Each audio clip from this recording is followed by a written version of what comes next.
Hello everyone, you've tuned into Business Today TV and I'm Akanksha. Today we have with us a very special guest. He's Kiran Karnik, the former president of NASSCOM. Thank you for joining us, sir.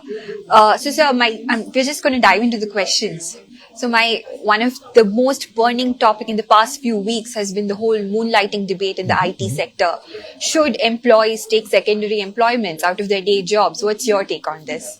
Well, it's an issue that's a little complex. Yeah. But at first cut, if you just ask me my bottom line, Yeah. I come from a generation in which if you took a job, Yeah. you were devoted to that job. All right. And so moonlighting to me seems a bit iffy, Okay. full time in something. There are a number of reasons why it doesn't seem quite right. Okay. It's not just the contract or the formality of it, it's also other things. I remember in the days, and we're back to the 143 in Bangalore, when Okay. traveling to an IT company in Bangalore took so long and so exhausting that the standard complaint we used to make to the government was, hey, if you don't improve the roads, our labor productivity is going to come down. Okay. The employees are all coming to work tired. Yeah. And pretty much the same would hold for moonlighting. I may say, Okay. look, I'm here 9 to 5, rest of it is my time. Yeah. True in a way, I quite understand that. But working there, it has its plus and minus. Now you might well say, what if I go and party? Fair enough. So that's why I said it's a bit complex. But yet, on the face of it, to me, if you have a full-time job somewhere and you're properly employed, meaning Yeah. you have social security, you have all the things that are there for long-term employment, then it doesn't seem right to me to be working elsewhere. There are issues of conflict of interest. There are other kinds of things related to fatigue. There are other Okay. kinds of things related to what information are you carrying back and forth unintentionally. So I'm not really a great fan of moonlighting, and I know many young people would slam me for that, but I don't think it's quite right. All right, so fair enough. You spoke about commute to work. And since the pandemic, the whole work from home culture has, gained a lot of traction. What is your take on this? Should work in the IT sector be work from home? Because we saw in the pandemic, not a single day of productivity was lost. People were able to work from home pretty efficiently. So what is your take on this? Should we go back to the previous system? Should we stay in the work from home, or maybe is hybrid? I've talked to a number of people, both employers and employees, Yeah. and my own experience with it. On a purely transactional basis, Yeah. work from home works. It works wonderfully. And you have flexibility, you work when you want. In fact, productivity is sometimes higher. And sometimes many people have worked much harder than Yeah. they used to earlier, many more hours. But there's something that's missing yet from that personal touch. I call it the water cooler moment. Okay. You just assemble for the heck of it and you're chatting about the movie or the yesterday's cricket match or whatever. But some things come out there, Okay. which are important both from the point of view of innovation, building your own ability to handle different things and learning new things, which you miss in a work from home environment where you're online and really transacting business. You may think you also chat, you do other things, but it's not quite the same. So, I do see the advantages of work from home. Yeah. And there are many, many of them, particularly in our social context for women. Yeah. And it's a very, very important part.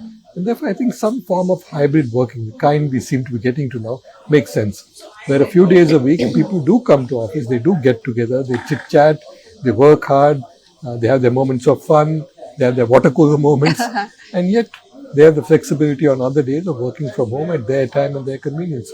A mix. But also keep in mind that for many people, work from home has been stressful because everybody is put together. Not everybody has huge apartments. That's true. Your families of sometimes multiple generations, cheek by jowl, and sharing a room, noise, Yeah. this, that. It's not easy. So while companies may find productivity is okay, and while they may find it convenient because they can give up some real estate. Yeah. You work from home, I don't need as much space. You save money. Yeah. I think it's a bit unfair Okay. the companies to do it on that count. But Alright. yes, giving employees some flexibility is not a bad idea in our context in particular.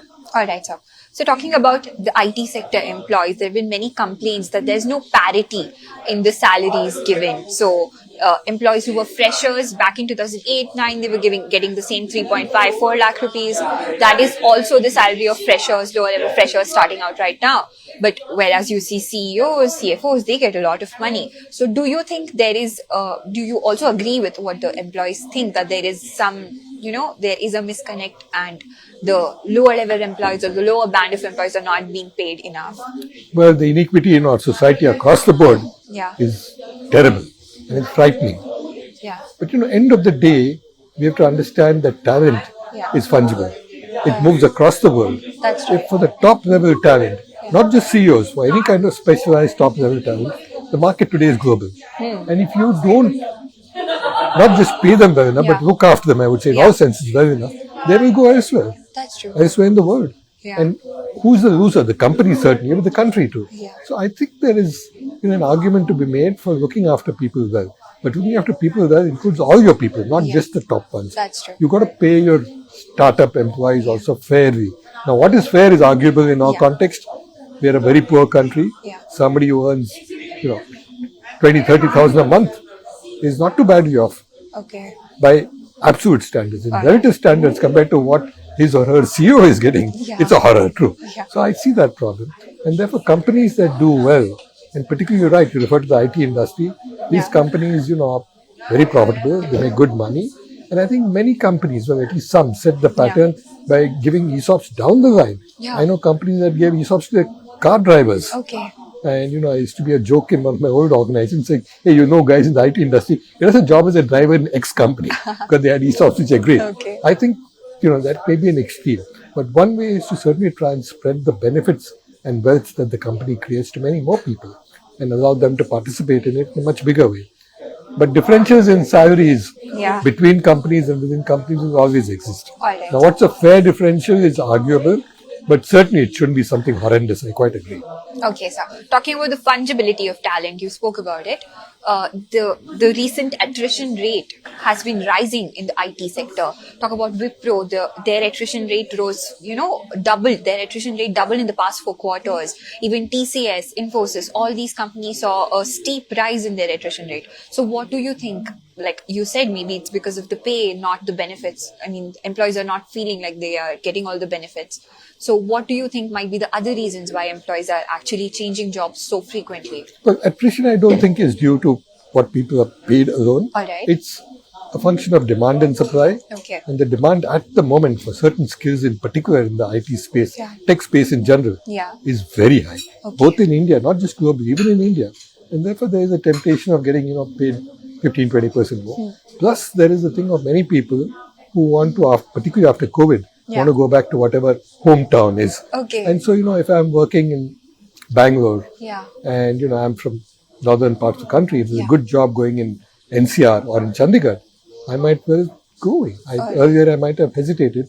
Now there's a good job and they pay me more. So why not? I get the benefit of being closer to or at home and get paid more. So I think there are different drivers to the attrition that you're seeing. The main driver clearly is the demand-supply mismatch, which comes from our demand for talent, which is a great thing to do because it means we're growing. But also it comes from an inadequate supply, which is a cause for worry that we must ramp up our ability to create more talent in the country. All right, so like you said, there's a need for more supply of more talent, do you think there is a skill gap when it comes to the employees of the IT sector? Many people have said this, that, we have to train our employees because recent graduates or whatever, they're not, skilled enough. So do you also believe that there is a skill gap in the IT sector Well, employees? by and large, yes, very much so. Because those who graduate, and I now speak across the board in aggregate terms, Yeah. they don't have the skills that the company needs. Okay. Very often they don't have the domain skills, Yeah. they have to be trained in that. And most often they don't have what we call the soft skills. Okay. Working in teams, communicating in any language, just articulating. And these are skills which today, in any industry, but more so in the tech industry, are essential because you work in teams, Yeah. you work interculturally, you've got to be sensitive to a whole host of factors from gender to nationality to what people do, to the fact that you should be able to work with teammates on an equal basis and contribute. That is greatly missing.